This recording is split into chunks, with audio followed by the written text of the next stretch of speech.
আচ্ছা, তোমার জন্য একটু ওই একটা নিয়ে এসছি, তুমি খুলে দেখি ওখানে। আচ্ছা দাদি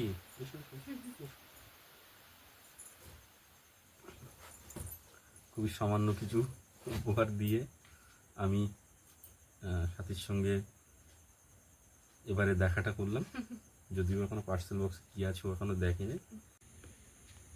কি মাছ গো সাথে? আমি চিনি না নোনা মাছ, তুমি যদি খেয়ে বলতে টুনা মাছ। প্রিয় দর্শক বন্ধু, আপনাদেরকে আনন্দের সঙ্গে জানাচ্ছি যে আগামী কয়েকদিন আপনাদের সকলের সঙ্গে জমিয়ে জমজমাট ভিডিও উপহার দেওয়ার একটা মনস্থির করছি আমরা। নমস্কার, আপনারা সকলে ভালো আছেন তো? আপনাদের আশীর্বাদ জন্য সাথী বিপ্লব ব্লগের আরও একটা সম্পূর্ণ নতুন পর্বে আপনাদের সকলকে জানাই অনেক অনেক স্বাগত। সম্পূর্ণ পর্বটি আপনারা স্কিপ না করে দেখতে পাবেন, আশা করছি আপনাদের ভালো লাগবে। আপনারা সবসময় যেটা চেয়ে থাকেন সাথী বিপ্লব একসঙ্গে থাকুক ভিডিও করুক, তো পরিস্থিতির কারণে সেটা তো সবসময় হয়ে ওঠে না, তবে চেষ্টা করি মাঝে মাঝে যেন একসঙ্গে দুজন থাকা হোক বা ভিডিও করা হোক, যাই হোক একটু আপনাদের সামনে দুজন একসঙ্গে আসতে। তেমনই আজকের একেবারে সকাল সকাল রেডি হয়ে নিয়েছি, সকালের খাবারটা খেয়ে আর বেরোচ্ছি বিদ্যাধরপুরে বিপ্লববাবুর উদ্দেশ্যে। তো চলুন দেখতে যাবো। যে সকল দর্শক বন্ধু প্রথমবারের জন্য দেখছেন সাথী বিপ্লব ব্লগটি, যদি ভালো লেগে থাকে একটু সাবস্ক্রাইব করার অনুরোধ রইল, লাইক কমেন্ট শেয়ার করে আমাদের এই সম্পর্কটাকে আরও শক্ত ও মজবুত করে দেবেন। ও মা, তাহলে আমি আসলাম বাবা, আসলাম। হ্যাঁ, ওষুধ তো বাবা এমনি বেঁধে রেখেছে, সেটা সাইডেই নিয়েছি।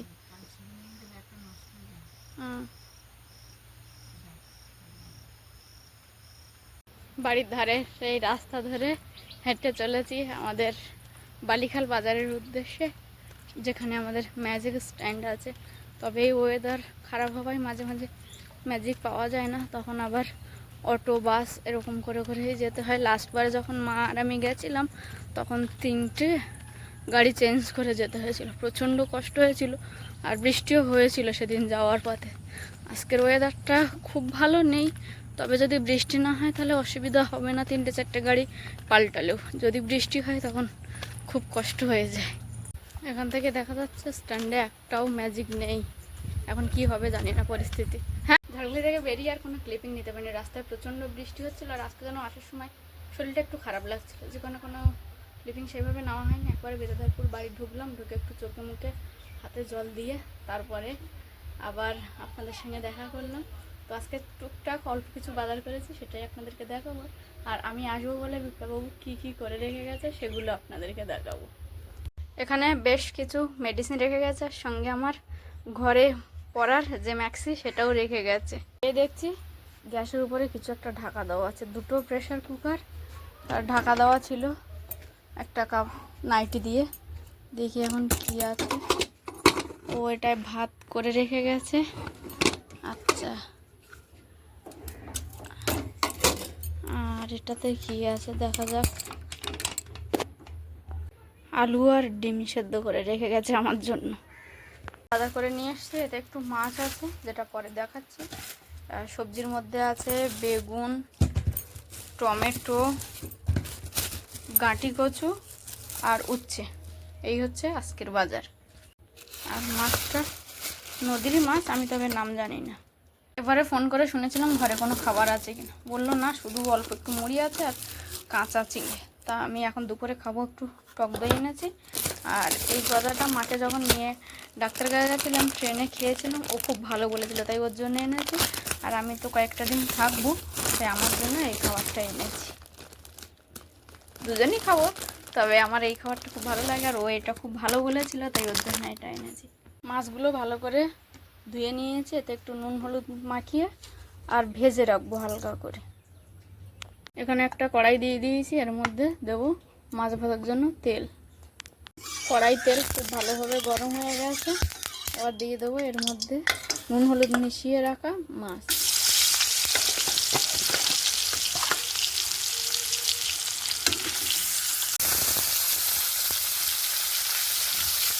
মাছগুলো এক পিঠ ভাজা হয়ে গেছে, আর এক পিঠ উল্টে দিয়েছি। মাছগুলো একটু কম ভাজা রেখেই ভাজা করে নিয়েছি, এবার একটা পাত্রে তুলে রেখে দেবো। মাছগুলো ভেজে টিফিন বক্সে তুলে নিয়েছি। দুপুরে মাছগুলোকে অল্প অল্প করে ভেজে নিয়েছিলাম তাড়াহুড়ো করে। এখন কয়েক পিস মাছ ভেজে রেখে দেবো, আর কয়েক পিস মাছ টমেটো দিয়ে একটু ঝাল করবো।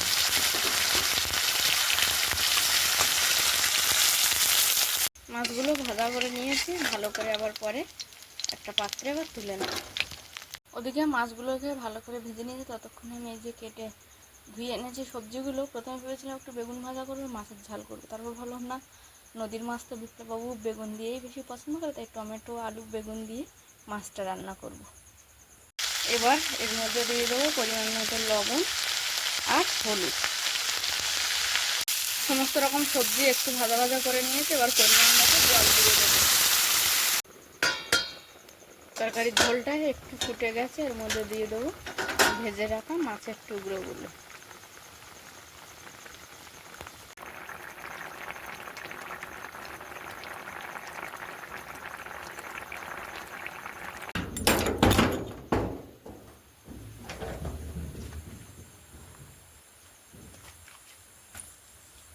সাবধানে এসো।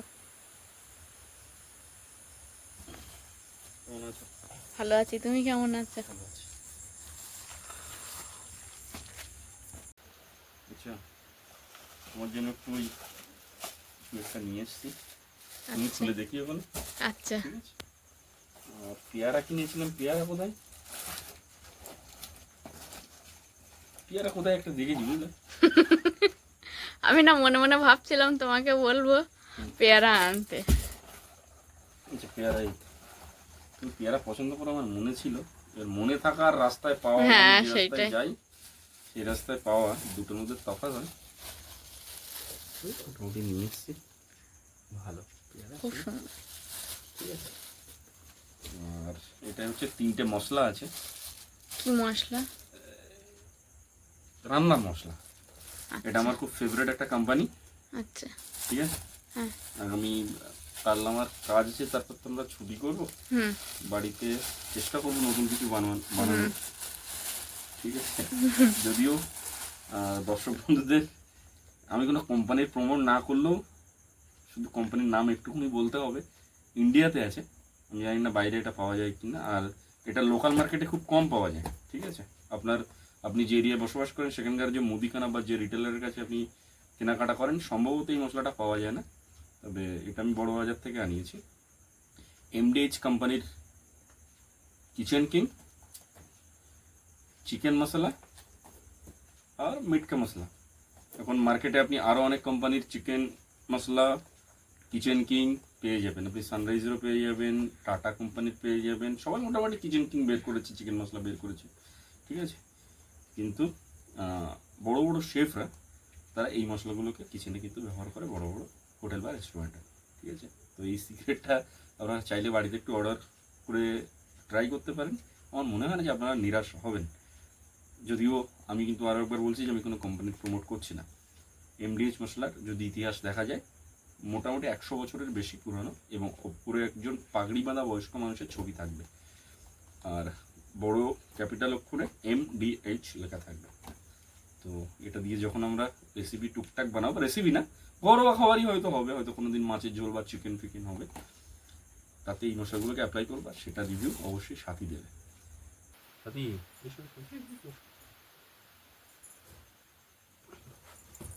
খুবই সামান্য কিছু উপহার দিয়ে আমি সাথীর সঙ্গে এবারে দেখাটা করলাম, যদিও এখনো পার্সেল বক্সে কী আছে এখনো দেখেনি, খাওয়ার জিনিস আছে আপনাদেরকে জানিয়ে দিলাম। আর সাথী এক্ষুনি আমার সামনে যেগুলো রেখেছে সেগুলো পাওয়ার পরে আমি নয়, যে কোনো মানুষেরই খুবই আনন্দ হবে, এবং আনন্দ হওয়ার পিছনেও কারণগুলো হচ্ছে এটাই, যে জিনিসগুলো আমার চোখের সামনে আছে সেই জিনিসগুলো, মানে যে পোশাকগুলো আমার সামনে আছে পোশাকগুলো কয়েকদিন আগে আমি তার প্রয়োজনীয়তা অনুভব করেছিলাম, এবং আমার মনে মনে পরিকল্পনা ছিল যে এই পোশাকগুলো আমাকে কিছুদিনের মধ্যে কিনতে হবে, এবং সেটা সাথীও জানে, কিন্তু সেটা আমি উপহার হিসেবে পেয়েছি। উপহার পাঠিয়েছেন অনিতা সিং রাউত, সম্ভবত উনি কোথায় থাকেন আমাকে লাস্টবার বলেছিলেন, আমি ভুলে গেছি, যে অ্যাড্রেসে এসেছিল অ্যাড্রেসে ভোপাল মধ্যপ্রদেশ, ভোপাল বা মধ্যপ্রদেশ, ঠিক আছে। এরকম এরিয়ার মধ্যে হ্যাঁ, আছে। ওনার সঙ্গে আমার কথোপকথন হয়। উনি একটা ভয়েস SMS করে ছেড়ে দেন। আমি 5 ঘন্টা 6 ঘন্টা পরে গিয়ে সেটার শুনি। শোনার পরে সেখান থেকে আরও 3 ঘন্টা পরে গিয়ে কিছু একটা ভেবে আবার রিপ্লাই দিই। উনি আবার কিছুক্ষণ পরে বা ঘন্টা 2 পরে গিয়ে উনি আবার ওনার মতো দেখেন, উনি আবার পাঠান। আমার ক্ষেত্রে আবারও সেই একই পুনরাবৃত্তি হয়। আবার 5-6 ঘন্টা পরে সেটাকে শুনি। শোনার পরে আবার 2-3 ঘন্টা পরে গিয়ে মানে আবার রিপ্লাইটা দিই। তো যাই হোক, উনি আমার থেকে বয়সে অনেক অনেক অনেক বড়। উনি যেটা পাঠিয়েছেন সেটা শুধু উপহার নয়, উনি শুধু যে কথাগুলো আমাকে বলেছেন বা ওনার সঙ্গে ওনার ভয়েস শুনে যেটা মনে হয়েছে, উনি যে ভালোবাসাটা আমাকে দিচ্ছেন, যে আশীর্বাদটা আমাকে করছেন,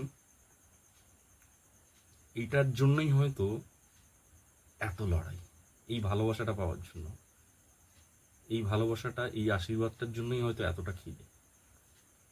আপনি যে জিনিসটা পাঠিয়েছেন সেটা একটু স্বাদ সম্ভবত দেখিয়েছে, না আমি তোমারটা খুব একটা বেশি খুব খুলিনি, একটা তবে দেখিনি। হালকার উপর দিয়ে দেখিয়েছি। তবে তোমারটা যেমন প্যাক আমি করা ছিল তেমন করে দিয়েছি আমি। একটু খুলি, আর যেদিন আমি করবো নিশ্চয়ই দেখা তো যাবেই। আচ্ছা, এটা পায়জামা পিস, এটা আছে পাঞ্জাবি, এটা হাত। আচ্ছা হাত। তো এই মোটামুটি পাঞ্জাবি। এবং আমি যখন লাস্টবার আপনাদের মনে আছে যে সোনারপুর থেকে ছোট একটা ফ্যান কিনেছিলাম, আমরা রেস্টুরেন্টে বসে খেয়েছিলাম, আরও অনেক কিছু কেনাকাটি কেউ করেছিলাম। তো আমরা ওই ভিডিওতে আমরা সেই দিনও মনস্থির করেছিলাম যে আমার জন্য আমি একটা পাঞ্জাবি কিনবো। এবং আমার যে পাঞ্জাবিটা হতে হবে, পাঞ্জাবি তো আজকেরকার সময় আমরা বছরে খুব ওকেশন ওয়াইজ পরি, যে দিনগুলো আমাদের খুব সেলিব্রেশনের মতো সময় থাকে, যেখানে আমাদের বাঙালি নামে উদ্দীপনা থাকে, সেই সময়গুলো আমরা পাঞ্জাবিটার প্রয়োজনীয়তা অনুভব করি। তো আমার এমন একটা পাঞ্জাবির দরকার ছিল যেটা আমি অল পারপাস ইউজ করতে পারবো। এবারে সেখানে আমি যখন পাঞ্জাবি কিনতে গেছিলাম, একে তো আউট অফ স্টক ছিল, কারণ পাঞ্জাবিরও নাকি একটা সিজন চলে, যেমন পূজার কিছু আগে বা বৈশাখ মাসের কিছু আগে। তো ওদের কাছে অত স্টক ছিল না, এবং যে কয়েকটা স্টক ছিল সেটা দেখেই মনে হচ্ছিল এটা বিয়ে বাড়িতে পরে যাওয়ার জন্য, এটা পূজা বাড়িতে পরে যাওয়ার জন্য। ঠিক আছে, তো আমার এক কালার একটা পছন্দ হয়েছিল, ঠিক আছে। সেই সঙ্গে আরও একটা টি শার্ট, কাপড়গুলো সত্যিই খুব ভালো, দেখেই বোঝা যায়। ঠিক আছে, আমি যেদিন পরবো এগুলো নিশ্চয়ই আপনাদেরকে দেখাবো। এবং আপনাদেরকে আরও একটা কথা আমি জানিয়ে রাখি, যে যে দুটো কালার উনি পাঠিয়েছেন, আপনি জেনে পাঠিয়েছেন কি না জেনে পাঠিয়েছেন আমি জানি না, আপনি আমার পছন্দের প্রথম সারির নাম্বার 1 যে কালারটা সেটা আপনি লাল পাঠিয়েছেন। হলুদ থাকে, হ্যাঁ, দুটো কারণ কালার তোমার পছন্দের মধ্যে আমার থাকে। লাল হচ্ছে নাম্বার 1 ফেভারিট।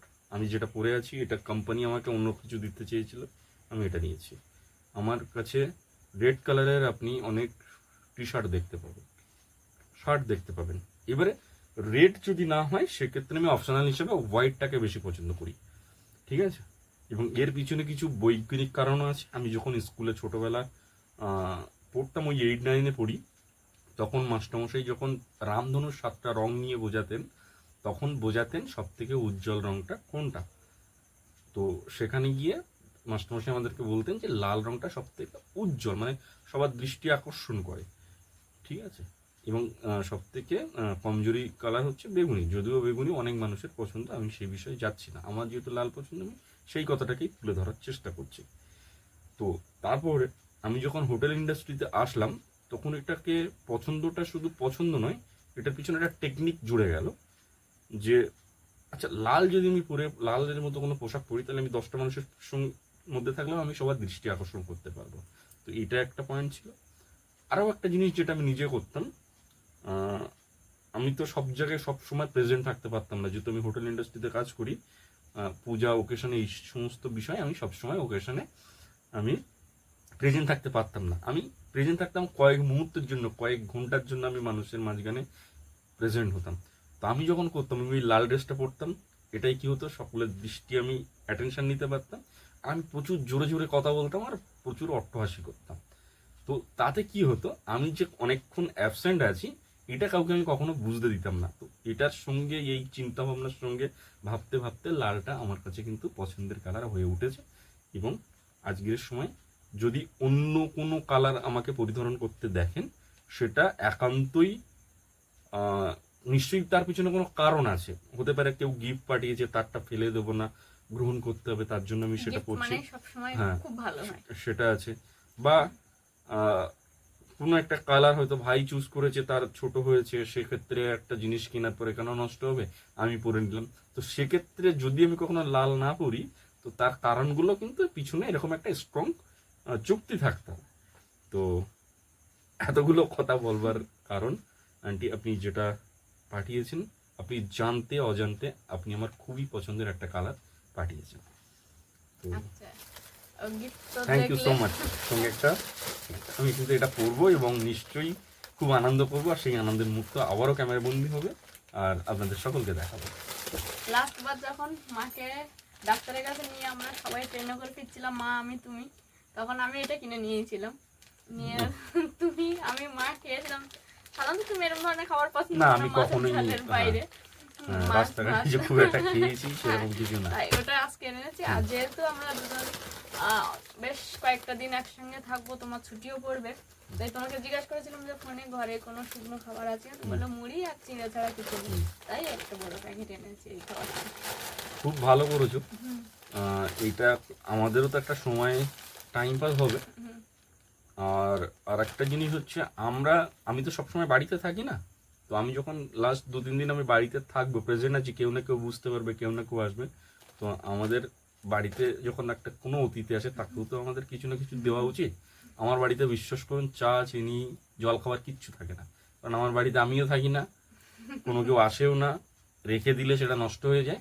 কিন্তু যে কয়েকদিন আমরা আছি, যদি কোনো অতিথি আসে, সেই অতিথি আপ্যায়নে এটা কিন্তু খুব কাজে লাগবে। তবে প্রসঙ্গত বলে রাখি আপনাদেরকে, বসে আছি বলে যে কিছু খেতে হবে এই নীতিতে যাবেন না। আমি অনেকবার যাই, যাওয়ার পরে দেখলাম যে আমি মোটা হয়ে যাচ্ছি, এই নীতি থেকে বেরিয়ে যাবেন। মোবাইল দেখছেন, কিছু খেতে খেতে মোবাইল দেখতে হবে, টিভি দেখছেন, কিছু খেতে খেতে টিভি দেখতে হবে, খেলা দেখতে হবে, সিরিয়াল দেখতে হবে, বা বসে আছে একটু কিছু খাই, এই নীতি থেকে বেরিয়ে যেতে হবে। খিদে পেলে তবেই খেতে হবে এবং সামান্য খেতে হবে, এই নীতিতে কিন্তু আসতে হবে আস্তে আস্তে। এবার দেখি তুমি কি এনেছো সেগুলো দেখি। আমি তো পেয়ারা, পেয়ারা তো হ্যাঁ, দেখাইলে, ওটা কালকে এটা বললে আমাকে কিনতে হবে, তাই তো?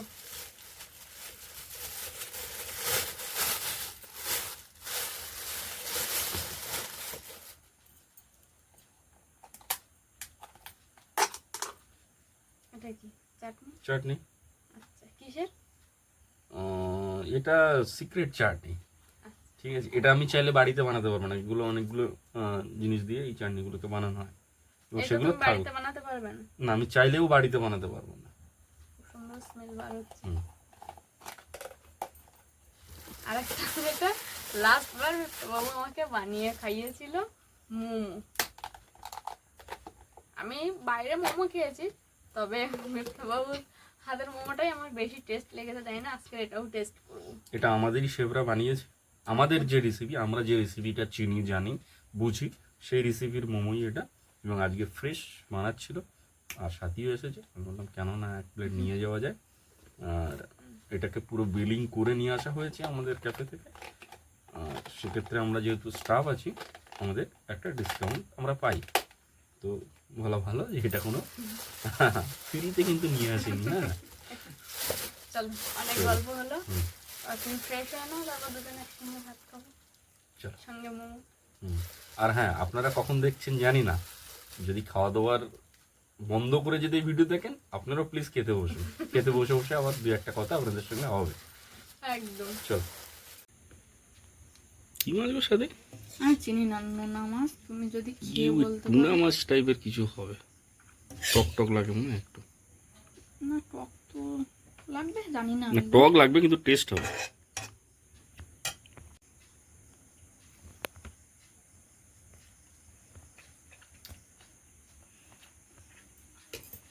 ভালো খেতে, ভালো খেতে না? তবে তোমার হাতেরটা বেস্ট। আরে এইটাও ভালো।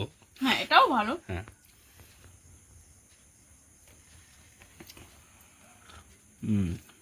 টেস্টি। চলো আমি কিন্তু খেতে বললাম, তুমি খেতে বসো, খেতে বসো। বসছি। মাছ খেয়ে দেখি। হুম, নোনা মাছ আর বেগুন ভালোই লাগে। ওই জন্য আমি প্রথম ভেবেছিলাম মাছটা ঝাল করবো, তারপর না। বললাম না, তুমি তো নোনা মাছ দিয়ে বেগুনটা বেশি পছন্দ করো, ওই অনেকদিন জন্য। হলো একটু বেগুন খাওয়া হচ্ছিল না, ভালো হয়ে যায়। ভালো, ভালো লেগেছে। প্রিয় দর্শক বন্ধু, আপনাদেরকে আনন্দের সঙ্গে জানাচ্ছি যে আগামী কয়েকদিন আপনাদের সকলের সঙ্গে জমিয়ে জমজমাট ভিডিও উপহার দেওয়ার একটা মনস্থির করছি আমরা। জানি না পরিস্থিতি কি হবে, যতটুকুই ভাবনা চিন্তা ততটুকু তো সবসময় হয় না। তো চেষ্টা করবো যে আপনাদের সকলকে মন জুগিয়ে চলবার, আপনাদের সকলের ভালো ভালো ভিডিও উপহার দেওয়ার। দেখা হচ্ছে আগামী পর্বে, ততক্ষণের জন্য আপনারা সকলে ভালো থাকবেন, সুস্থ থাকবেন এবং নিজেদের সকলের প্রতি খেয়াল রাখবেন। শুভরাত্রি, টাটা।